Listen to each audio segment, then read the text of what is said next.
para e vamos, né, dar continuidade aqui à nossa programação da semana, trazendo aqui debates, conversas, né, algumas discussões que precisam ser feitas aí, né, perante a conjuntura nacional e internacional que nós estamos vivendo. E o meu convidado aqui de hoje é o Fernando Pessoa, não o poeta, mas sim o professor aí de Minas Gerais, né? Que, né, vamos conversar aqui com ele sobre educação, né? Ver como que está vendo aí os diversos problemas aí da educação no Brasil atualmente, desafios e tudo mais. E enfim, vou passar a bola aqui para ele se apresentar.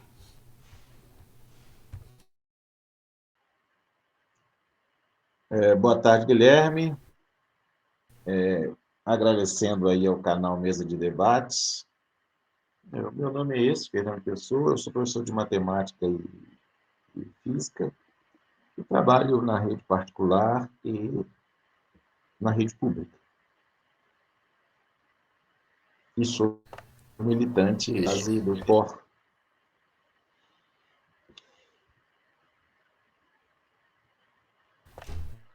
Maravilha, então vamos aí para a primeira pergunta. É, Reforma do ensino médio, né? Qual que é a sua avaliação? Como que você está vendo a questão da reforma do ensino médio e como que isso está sendo afetado aí em Minas Gerais? Bom, como mais uma artimanha do neoliberalismo e conseguiu privatizar o ensino público, o novo ensino médio ele chegou aqui em Minas Gerais não muito diferente do que tem chegado em outros estados, onde a precarização aumentou, onde a desorganização do Estado também é total, e fazendo parte, né, da própria prática do governo Zema, Partido Novo, que se colocou aí como um gestor acima das diferenças de classe, e quando ele se coloca nesse patamar, ele está mentindo, chegou de uma forma desorganizada, onde os professores não estão sabendo bem o que fazer. Veja você que as escolas estão com falta de professores e, e essa falta de professores acarreta o seguinte: os alunos que ficam e voltam, por exemplo, no contraturno, eles não têm aula. E chega o momento em que o aluno, em que o educando, né, ele prefere sair porque ele tem que trabalhar, ele não tem uma ajuda de custo, então ele prefere sair da escola, e aí aumenta a evasão, e para ir trabalhar, porque ele fica na escola, como não tem professores, ele fica na escola à toa. E aí ele fala, bom, entre eu ficar aqui, não ter nenhum salário mínimo que seja, para ajudar no sustento da minha família, essa é a fala dos educandos, né, de quem está nisso, então ele sai. Então, o principal, a principal consequência é a evasão. Aumenta a evasão e ele sai ainda, sob esse domínio da ideologia burguesa, né, reafirmando que a escola pública não é boa, porque não tem aula, enquanto a escola particular fez toda uma programação, né, para encarar esse novo ensino médio, e aí acaba prevalecendo, infelizmente, na cabeça de muitos de que o principal, além de, de precarizar a escola pública, é fazer com que, na cabeça, inclusive, da classe trabalhadora, o ensino privado seja menos.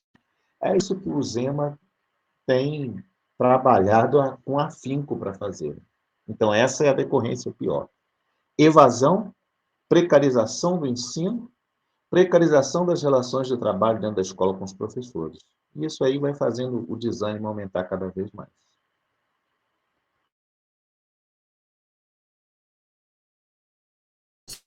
Certo. Você falou aí da evasão, né, o Fernando? É, aqui em São Paulo, né, pelos que os professores me contam, né, pelo que é conversado aqui no próprio Debates, existe um problema muito grande que é a questão da lei, né, do ensino integral. Né? Como que é esse debate aí em Minas Gerais? Né? Como que isso está sendo implementado? Se sim, está sendo como?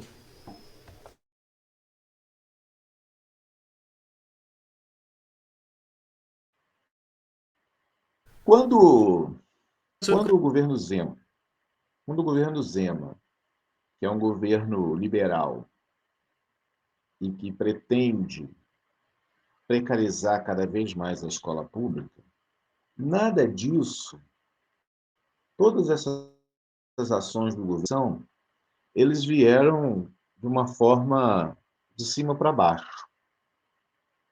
Mesmo que houvesse debate, ele não faz esse debate, porque não é um governo que se propõe a conversar com a categoria da educação, por exemplo, aliás, com categoria nenhuma, mas eles impuseram esse tipo de ensino sem fazer um preparo. Esse é um dos problemas fundamentais. Mesmo porque aquele professor não tem como ele ficar, não tem como ele ficar numa só escola, porque o salário é baixíssimo. O salário hoje de um professor aqui em Minas Gerais, que tem aí 18 aulas, que chamam cargo aqui, ele chega ele é bruto 2.249, uma coisa assim, 2.000 reais, vamos falar assim. Então, o professor que poderia dar essa aula mais tarde, tem que voltar para a escola, ele não tem como ele fazer isso. Então, o que acontece? Ficam várias aulas picadas, onde fica sem professor. Esse, esse, esse ensino integral, o novo ensino médio, essa precarização ela está de tal forma que o próprio professor não consegue dar conta de pegar mais de uma escola a mais, porque ele não tem nem como chegar lá, porque ele não tem uma ajuda de custo nenhum. Então, o que está acontecendo? Resumindo, não tem professor, alunos sem aula, e os alunos preferem não seguir esse tipo de ensino, não se preparam também para o Enem, que, aliás, deveria ser uma pauta para a gente, até da UBS, da Uni, que deveria ser o fim do Enem, né? Mas nem se prepara e, mais uma vez, abre espaço para os alunos das escolas privadas, que nem é lá também essas coisas, mas eles, pelo menos, têm um pouco mais de preparo e um pouco mais de cuidado para esse tipo de exame.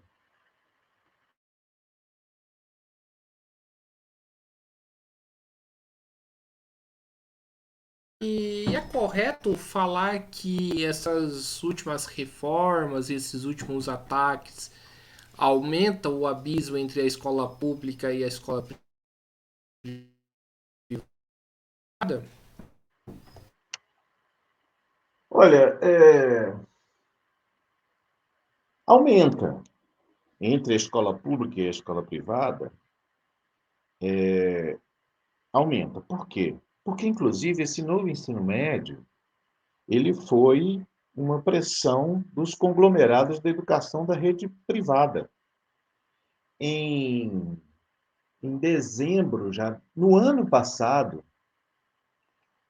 esses conglomerados, né, que fazem essa terceirização de em várias escolas particulares, em várias escolas privadas, eles já tinham um material próprio. Os horários, né? A organização dos horários nas escolas, eles já estavam preparados desde o ano passado. E antes ainda, já depois da pandemia, as escolas já começaram a se preparar para essas reformas, com livros próprios, com horários programados já próprios e com uma preparação, de uma certa forma, com os próprios professores. Mesmo que a gente não concorde com nada disso, as escolas privadas se prepararam. E eu vou ser até repetitivo. Elas se prepararam e disseminaram, e fica disseminado no meio da população, no meio dos filhos da classe trabalhadora, de que realmente o que é bom, então, é a escola privada. Então, mais uma vez, a burguesia, quando toma o aparato estatal, ela consegue, através da dominação ideológica, fazer com que a sua opinião, vamos falar assim, acabe prevalecendo até mesmo no seio da classe trabalhadora. Então, realmente aumentou, porque eles se prepararam. Aliás, eles fizeram todo novo ensino médio, Enem, vestibulares isolados, tudo está voltado para aqueles que estudam, que estão na rede privada. Ela, ela que deveria ser uma escola valorizada, mas se bem que essa palavra valorizada sobre o capitalismo ela é muito questionável, né? Sobre o capitalismo, nada da classe trabalhadora é valorizado, ninguém é valorizado em nada, mas as escolas privadas se preparam para essa reforma. Sim, estamos aqui com um pequeno peço aí desculpa aí pro pessoal, mas eu acho que está dando aí para acompanhar a nossa entrevista. E Fernando, além dessa questão toda que a gente está conversando aqui, existe também o problema que foi muito discutido aí há algumas semanas atrás, né? Que é em relação à questão da violência das escolas, né? Como que você vê essa discussão toda?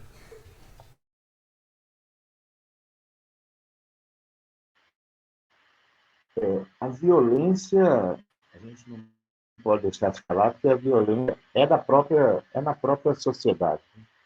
O capitalismo ele é violento, ele pratica violência contra a classe operária, as classes trabalhadoras, cotidianamente. Senão, nós não estaríamos nessa situação. Então, o próprio capitalismo já é violento em si. Como diz, né? O capitalismo jorra fora. Agora, outra atitude que foi tomada, que foi a gente falar de um ponto que geralmente as pessoas sempre colocam, né, é a questão da polícia na escola. A polícia, se tem um lugar que na escola não é lugar de ter, é esse aparato policial. Não é a polícia que vai resolver isso. A nossa discussão vai no sentido de que poderia ter o quê? Um conselho de pais, responsáveis, educandos, educadores, e esse conselho debater e discutir por que especificamente teria violência numa escola ou em outra, e que tipo de violência é exercida sobre todos nós que estamos, tanto dentro da escola quanto fora.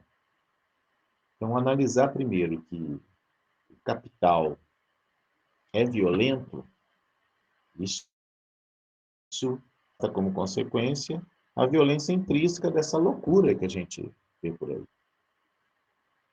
Então, é um conselho da comunidade escolar que deve resolver como controlar ou a violência dentro das escolas.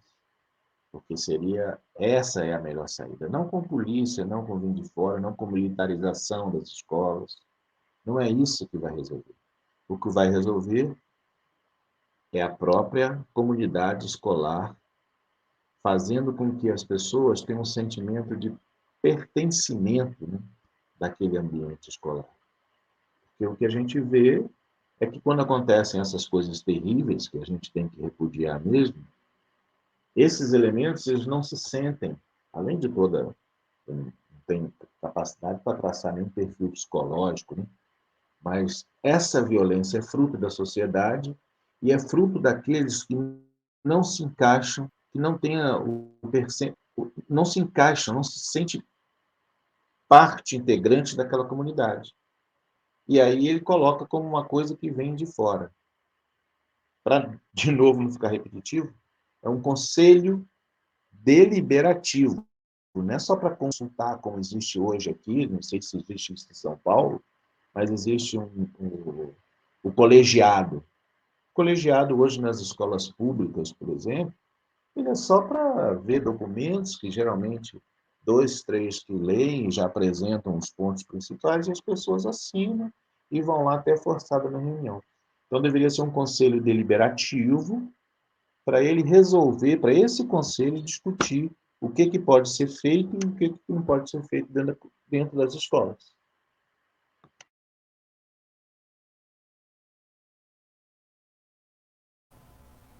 Você falou uma coisa bastante interessante, que é a questão do pertencimento à escola, né?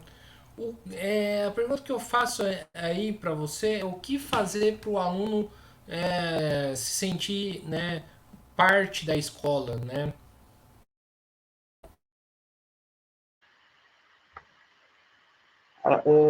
Já começa que os desculpa, a própria categoria, esses programas, não falo, não são, são os programas, né? BNCC, tudo isso que é elaborado para ser aplicado na educação, nada disso são das pessoas mais interessadas. Então, nós precisaríamos, né? A gente dizer, nós devemos lutar para a gente melhorar esse ambiente da escola. Mas tudo o que eu disser aqui, sem a destruição do capitalismo, sem a construção de uma sociedade socialista, de uma sociedade justa, são remendos que a gente faz, seja no local de trabalho, seja no local de estudo, enfim, na nossa vida cotidiana. Então, se nós sentarmos, e se a gente discutir aquilo que vai ser ensinado, com que interesse, aquilo que está sendo ensinado através dos seus programas da BNCC, a serviço de quem que está isso? Qual o interesse de classe?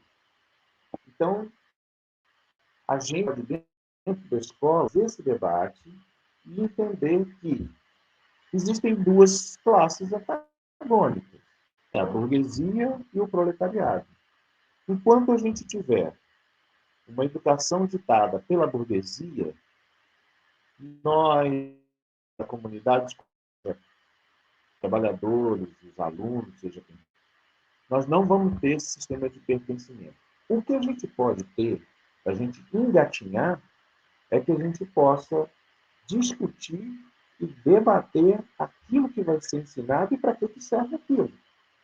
Porque sem esse debate dentro da escola, nós vamos continuar com professores reproduzindo aquilo que o Estado burguês manda reproduzir, e como é de interesse só da burguesia, os educandos não vão se sentir representados por aquilo, o desinteresse é grande, esse desinteresse contamina o professor e ficamos todos nós assim, cumprindo e assinando papel e participando de reunião e falando coisas, aquelas coisas que ninguém acredita. Ó, disseram que é assim, assim, assim. Aí o professor vai falar, então vamos fazer assim, assim, mas ele mesmo não se sente representado naquilo. Então, não é, vamos deixar claro, né, que alguém pode escutar isso e falar assim, então a gente só depois que a gente derrubar o capitalismo que nós vamos fazer as coisas. Não, as coisas acontecem de forma conjunta. Mas a gente, para ter esse sentimento de pertencimento, a gente tem que debater tudo, inclusive aqui que deve ser ensinado ou não deve ser ensinado. Só para eu fazer um parêntese, eu trabalho com matemática. Eu tenho plena consciência com física também. Eu tenho plena consciência de que tem coisa naqueles conteúdos ali que não vai servir para absolutamente nada. Então você acaba tem tem um assunto aí que até para quem vai fazer engenharia que chama vetores, eu não estou querendo entrar nem no detalhe, nenhuma explicação disso, mas é que são conteúdos que eles parece aquela coisa assim completamente nas nuvens e que não tem aplicação nenhuma. A gente precisa estabelecer aquilo, discutir aquilo que deve ser ensinado e para que deve ser ensinado e com que interesse de classe a gente vai ensinar e trabalhar esses conteúdos. Eu concordo bastante com isso, né? Mas eu tenho uma preocupação, né? Que é em relação à questão a própria aí voltando, né, com a questão da própria reforma do ensino médio, que o discurso que é feito para defender a reforma é que as matérias que estavam sendo passadas aí para os alunos não são interessantes para os alunos, né? Como, né, se contrapor a esse discurso e também, né, sem cair, né, na velha grade curricular aí que você está colocando.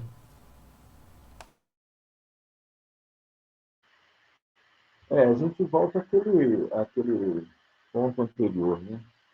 Porque mesmo que eles digam, né, na reforma do ensino médio, que são novos conteúdos e que a escola tinha muita coisa inútil e por isso nós estamos fazendo esse novo, estão fazendo um novo ensino médio, mas também é uma ação política. O que eu estou querendo dizer? Existem os temas já propostos. Então, com esses temas propostos, feitos pela burocracia estatal da burguesia, feito por essa gente, e impõe ao, à comunidade escolar um contraponto. Aí é que entra, né? E que não é de forma individual, mas entra a consciência de classe, da própria comunidade escolar, dos professores, por exemplo, não arrisca aquilo que vem sendo feito. É de uma, é de uma, a gente se colocar contrário àquilo. Na hora em que um tema é colocado para esses educandos, o que o professor deveria fazer em vez de falar assim, não, nós temos que aplicar isso de qualquer jeito, porque a secretaria mandou, o diretor também mandou, questionar, falar, gente, isso aqui serve ou não serve? Ah, mas está no conteúdo. É um novo conteudismo travestido de uma forma moderna. Somos, tirou, foram retirados alguns temas. Mas os temas continuam sendo colocados de forma autoritária pela burocracia representante da burguesia dentro da educação. Então, nós temos que estudar os temas e questionar aquilo. Porque se chega para a gente e a gente só reproduz porque tem que fazer, começa a dar para uma coisa que chama consciência de classe. A gente tem que ter a nossa consciência de classe e saber que a gente tem que questionar o tal do é dito muito nas escolas, eles utilizam muito o seguinte termo: cumpra-se. É assim, a gente tem que cumprir. Mas a gente vai reproduzindo, reproduzindo, reproduzindo. O sindicato também, por sinal, ele também não participa dessa discussão. Apesar daqui, para falar rapidinho, apesar do Sindiúti, eu acho que é um dos poucos sindicatos que dentro de uma escola pega o pessoal do serviço básico, que eu estou querendo dizer serviço básico, do pessoal que faz merenda, do pessoal que limpa a escola, todas essas pessoas, professores e até diretores, são filiados no Sindiúti. Esse eu acho que é um dos poucos sindicatos que tem ainda no Brasil. Porque na escola particular, por exemplo, tem o sindicato de quem trabalha na administração, tem o sindicato do coordenador, tem o sindicato da secretaria, tem o sindicato de quem trabalha nos serviços gerais, e aqui, pelo menos, o Sindiúti, que é da escola pública, ele tem essa perspectiva. Mas ele também não faz esse debate com a categoria. Então, voltando, qual seria, né? Quem sou eu também para dizer que estou dando as respostas finais? Mas, assim, seria a gente, entre nós, a gente discutir aqueles conteúdos e averiguar aquilo que deve ser trabalhado ou que não deve ser. Isso voltando, né? É com uma pequena parte de toda a revolta que a gente tem que ter contra essa sociedade. Certo. Você falou aí do Sindiúti, né, dos sindicatos. Acho que a gente precisa aqui começar uma conversa em relação aí como que esses sindicatos agem aí perante essas lutas. E, e o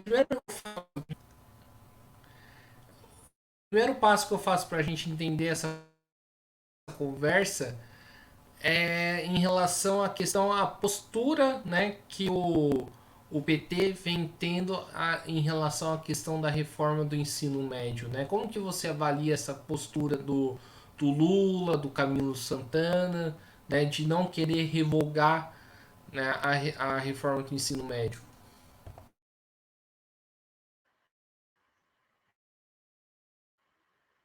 É, a gente tem bem claro, né, que esse governo Lula Opus Dei, esse governo de frente ampla,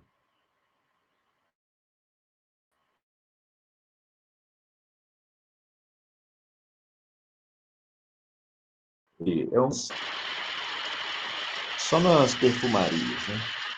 É um governo que foi eleito com a pauta liberal, é um governo que, em nome da tal conciliação de classes, e eu estou usando o termo de conciliação de classes, mas eu acho que, às vezes, eu faço uma reflexão, acho que nem conciliação de classes é mais. É um governo tipicamente da burguesia. É um governo burguês. E ele tem um compromisso com a rede privada, os grandes conglomerados da educação. Aquele tanto que a gente viu aí o 1º de maio, eu vi uma das manifestações, eu sempre acompanho as suas postagens, quando você fala, tanto que foi feito um 1º de maio ali em Santos. Não é coragem de chamar o Tarcísio para participar. Quer dizer, eu acho que já é uma degeneração total. Então, esse governo, ele não vai revogar esse ensino médio, suspendeu como uma forma aí de tentar amenizar alguma coisa, mas ele não vai revogar. Nós temos que continuar na luta para a revogação, mas ele provavelmente não vai revogar. E aí é o que entra o seguinte: o Sindiúti, quem vai ver isso depois vai escrever, vai xingar, mas o Sindiúti tem servido, o Sindicato dos Trabalhadores de Educação, ele tem servido como trampolim para eleger os seus dirigentes para deputado, ou seja estadual, ou seja federal. mesmo que dentro do parlamento esses, esses deputados entrem na justiça contra o governo, judicializam, entra aqui, fala isso, fala B, fala A, fala B e fala C do governo, implementar uma luta de fato eles não fazem. Então, os sindicatos, as direções sindicais, em que tem participação dos dirigentes do PT, como é o caso, por exemplo, dos sindicatos, eles encaram a ação dentro do sindicato só para trabalhar em prol do governo. Você quer ver como é que se resume? Estão organizaram de 2 dias, 3 dias para discutir política, mas o título, o no chamado, era o chamado desse processo, lutar contra a Zema para reconstruir o Brasil. Esse é, essa é a fala, esse é o lema do governo federal, do governo Lula-Alckmin, do governo Lula-Alckmin. Então, eles estão fazendo do sindicato, das direções sindicais, para se atrelarem ao governo. E os sindicatos têm que ser independentes de governo. Mais ainda, né? Um sindicato, uma direção sindical, ela tem que ter uma coisa que é o primeiro passo, a independência de classe. E as direções dos sindicatos ligados ao PT, eles não têm isso. Eles estão sendo uma correia de transmissão, né, para defender o governo.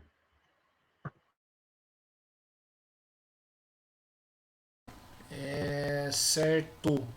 E como que isso se materializa na luta, né? Porque ou o sindicato, né, apoia a luta dos trabalhadores, ou o sindicato fica atrelado à política do governo, né? Como que fica? O sindicato, né, isso atrapalha a luta, né, contra a reforma do ensino médio?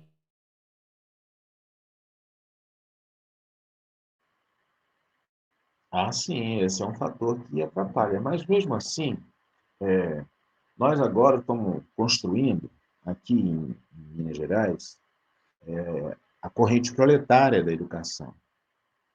Né? Eu já falei isso, né? Eu, como militante de base do POR, a gente tem feito um trabalho de panfletagem, de chamar as pessoas para conversar, para tentar organizar e, com o intuito de construir, um intuito de construção para que a gente faça esse debate dentro da escola. Então, é necessário que a gente, ainda com desprendimento, a gente sabe que tem professor que trabalha em 2, 3, 4 escolas e é uma rotina alucinante, mas a gente tem feito esse tipo. A gente tem conversado com os professores da necessidade de a gente construir pelo menos uma chapa de oposição. Teve eleição agora do Sindicato, só teve uma chapa.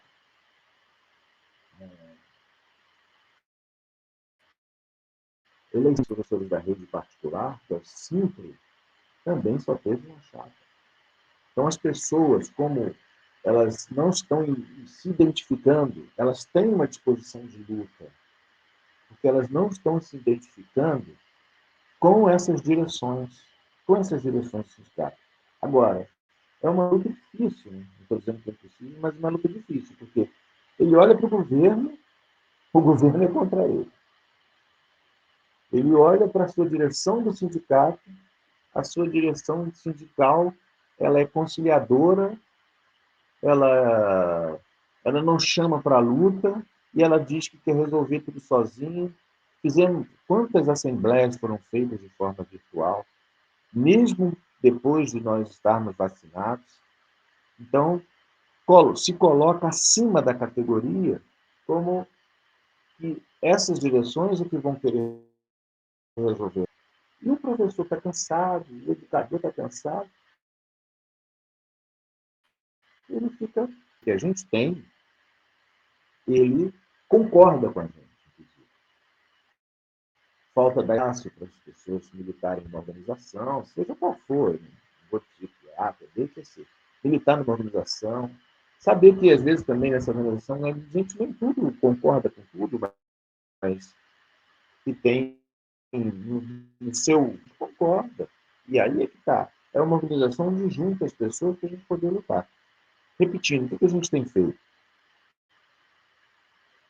A gente tem um boletim que a gente distribui na sala de professores, conversa. A gente tem nossa colagem de cartaz para a gente tentar levar as pessoas na Assembleia do Sindicato para mostrar onde é que estão as contradições, para mostrar onde é que está a contradição, que são correias de transmissão do governo, para a gente poder aprofundar esse debate e organizar chapas de oposição, tanto essas direções, porque tanto essas direções poder organizar contra a burocracia sindical e poder fazer essa luta contra o capitalismo dentro dos serviçais do capital. É isso.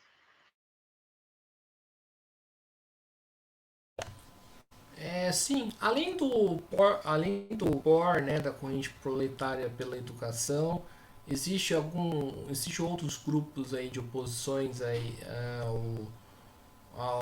à direção majoritária do Sintiúti. E quem são esses grupos, né? E você falou de eleição, né? Não entendi muito bem. Vai ter eleição do Sintiúti esse último período? Como está aí sendo feitas as discussões? Teve a eleição da direção de UTI esse final de ano. E só teve uma chapa concorrendo. E aí a gente consegue conversar com outros grupos. Aqui tem o PSTU, tem o pessoal do MRT. É um problema a gente ficar falando isso, que a gente esquece um ou outro. Aí a gente fala, você não falou de fulano de tal, você não falou de Beltrano, você não falou de Scan. Tem. Então, mas a articulação com essas forças, os empecilhos para você registrar uma chapa, eles são tão grandes, eles colocam tanta dificuldade, e quando a gente consegue articular as pessoas, a gente registra a chapa, eles vão para aquela impugnação de um monte de nome e fala, foi o que aconteceu, por exemplo, está acontecendo, aconteceu com algumas chapas na eleição aí do Andes, né? Tinha chapa 4, foi conseguiu cumprir com o estatuto e as regras colocadas para as eleições. Então, acaba que na hora de juntar, na direção estadual, a maioria é formada por PT, porque as dificuldades, tanto organizativamente como politicamente, né, e a gente consegue um espaço, numa subsede ou noutra subsede. Então, essas eleições foram organizadas dessa maneira, só para você ver, ó, as últimas eleições da rede privada, por exemplo, o Cipro, o ENG, o edital de convocação das eleições saiu se alguém ver aí, depois vai colocar outra data, mas o mês eu sei que foi julho. E julho é quando os professores, por exemplo, estão em recesso. Então sai o edital numa sexta-feira, com prazo para você registrar uma chapa até uma terça-feira de manhã. Claro, né? E essa chapa de oposição tem que ser organizada muito tempo antes, né? Não é no momento do edital. Mas os empecilhos burocráticos são grandes. Então a gente acaba ocupando espaços em subsede e a direção do Conselho Estadual ele acaba sendo ocupado por quem já está no aparato. Então é isso que acontece. Sim, para a gente finalizar aqui, o Fernando, a conversa tá boa. É, como que tá a questão, né, salarial dos professores e quais são as reivindicações, né? Olha, na rede privada está tá começando a se discutir a, a agenda, né? Agenda. Então, por exemplo, os professores, está dando né? Os professores da rede privada, eles estão com algumas limitações. Por exemplo, aqui a rede privada, o professor que trabalha na escola, ele tem direito a uma bolsa dos seus filhos. A patronal quer tirar essa bolsa. Os professores da rede privada, eles têm de 20% no salário pelo extra classe.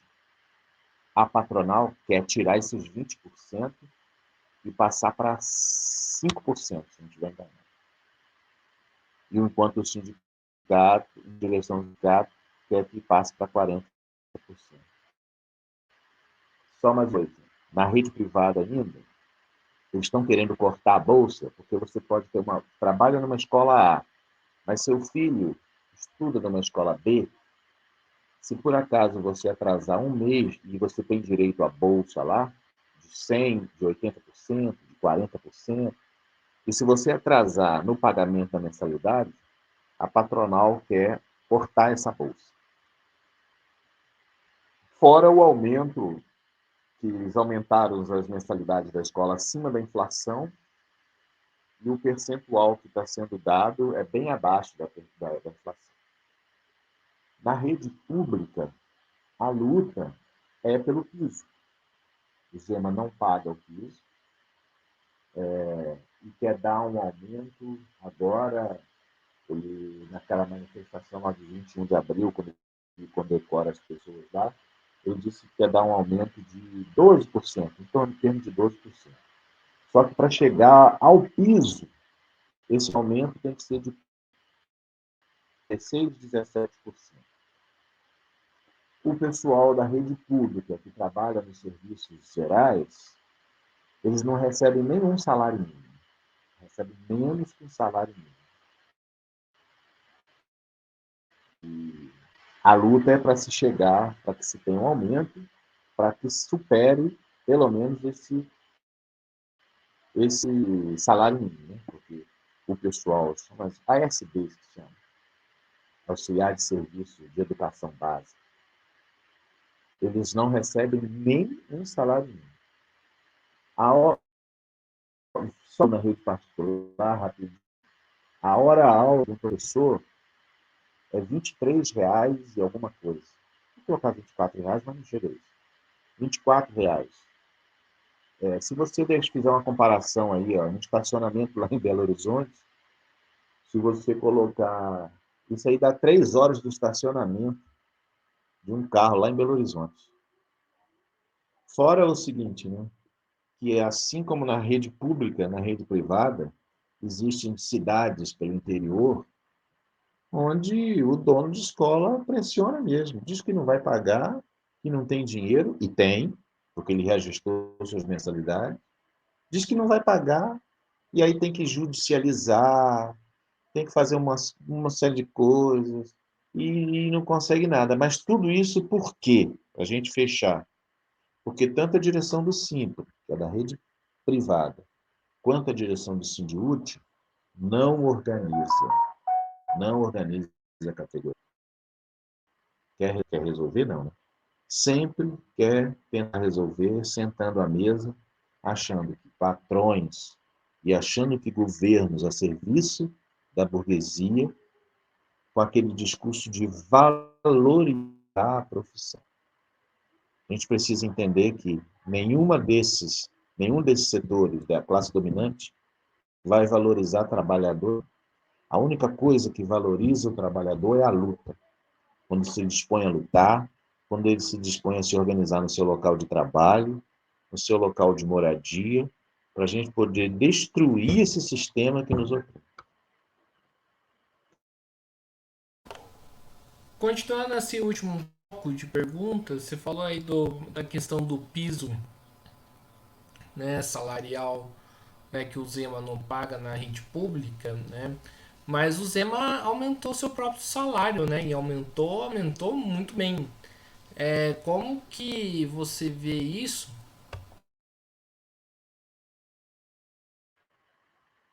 É aquele discurso da direita falso. Ele, inclusive, na primeira vez que ele foi candidato, ele disse que nem salário queria receber. E o argumento, quando ele aumentou agora o salário dele, o salário dos secretários, em 298%, em 298% que ele aumentou o salário dele e dos secretários, é que ele, se não fizesse isso, perderia os seus secretários para a empresa privada. A empresa privada ia lá, ia pegar essas pessoas para trabalhar porque eles estão mostrando muita competência. É mais uma vez o discurso mentiroso da direita, mais uma vez o discurso mentiroso da burguesia, em que se coloca acima das classes e não está acima das classes. Então, dizer que o Partido Novo, com as mesmas ideias liberais do século XVIII, do século XIX, com essas mesmas ideias, é discurso hipócrita. Por isso que nós, do PO, da Corrente Proletária na Educação, chamamos aqui os trabalhadores da educação para defender. Nenhum deputado que possa dizer que defenda nossos interesses, nenhum deles vai resolver isso. Não é dentro do partido que as nossas questões serão resolvidas. É na luta, na organização de classe, que a gente possa, liberados sobre a classe operária, poder fazer as transformações necessárias e acabar com esse discurso hipócrita. Certo.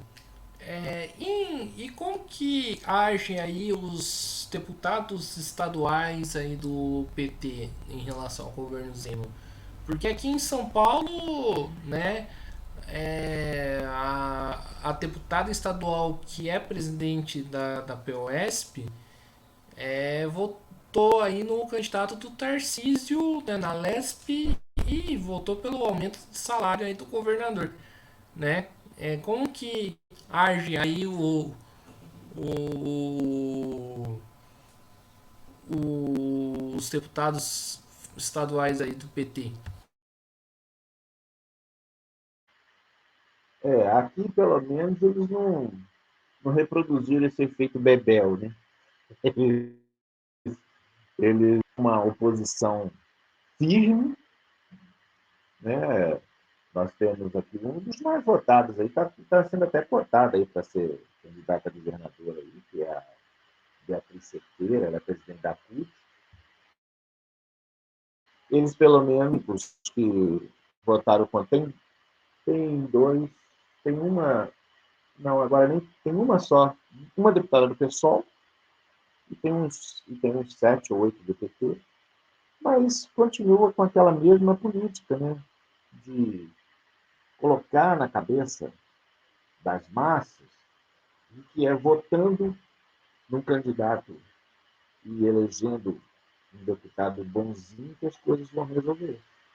Ao menos essa vergonha eles não fazem a gente passar, né? Eles têm feito uma oposição lá no parlamento combativa, mas não mobiliza, né?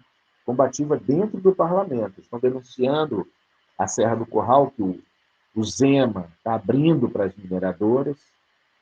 E o Zema, só para lembrar mais uma coisa, porque ainda tem muita gente na nossa escola, por exemplo, que vota no Zema e defende o Zema.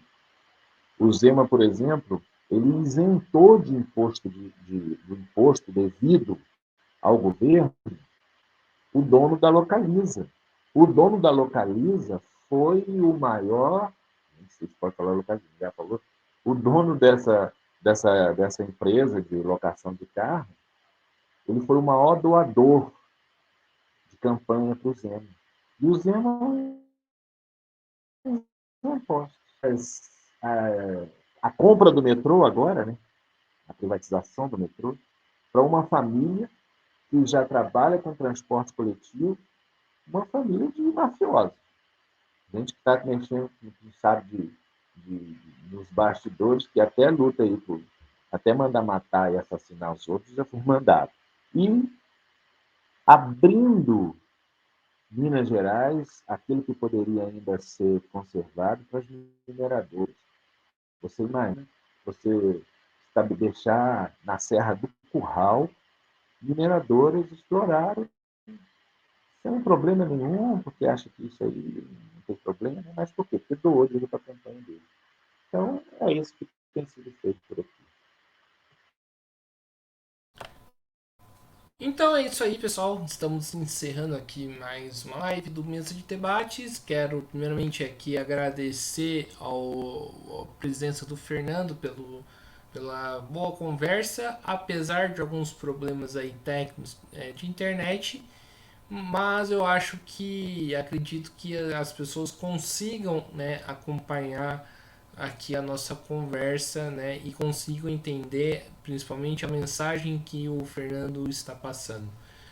E agora nessa parte final, passo a bola aí novamente para o Fernando fazer suas considerações finais. Bom, em primeiro lugar, agradecer, né, Guilherme? O Mesa de Debates é um canal que a gente já tem acompanhado há muito tempo, entendendo esse trabalho de base que é feito, né, porque a gente vê bons debates aqui, alguns a gente concorda, outros a gente não concorda, mas isso faz parte do espectro de debate que é feito dentro da esquerda que se propõe a lutar. E voltar a dizer o seguinte, não é difícil encontrar, nós queremos organizar a corrente proletária pela educação. Eu quero deixar aí, se vocês quiserem consultar nossos textos, é só você entrar lá, procurar, digitar lá na plataforma lá, POR, Partido Operário Revolucionário, e discutir com a gente onde a gente tem distribuído nossos panfletos, nossos boletins, debater com a gente, para a gente construir uma organização revolucionária e de luta. É isso. Então é isso aí, pessoal. Mais uma vez aqui agradecendo ao Fernando, agradecendo também a você que estiver nos acompanhando. Peço que se inscreva no canal Podcast Mesa de Debates de Tudo Um Pouco. Curta, comentem, compartilhe este vídeo, outros vídeos que o canal produz, seja as nossas tradicionais entrevistas, matérias, programas, né, que nós produzimos aqui no nosso canal, né? E além disso, curta a nossa página do Facebook, podcast Mesa de Debates de Tudo Um Pouco. Siga a gente no Instagram e também no TikTok, podcast Mesa de Debates. E, né, quem puder colabore aqui com o nosso Pix 385 007 02800, nosso Pix, para a gente conseguir manter a nossa independência financeira e também, né, obviamente, a independência política e trazer pessoas como o Fernando e outras pessoas que aparecem aqui no canal. Então é isso aí, pessoal. A programação de hoje continua. Um forte abraço a todo mundo e fui!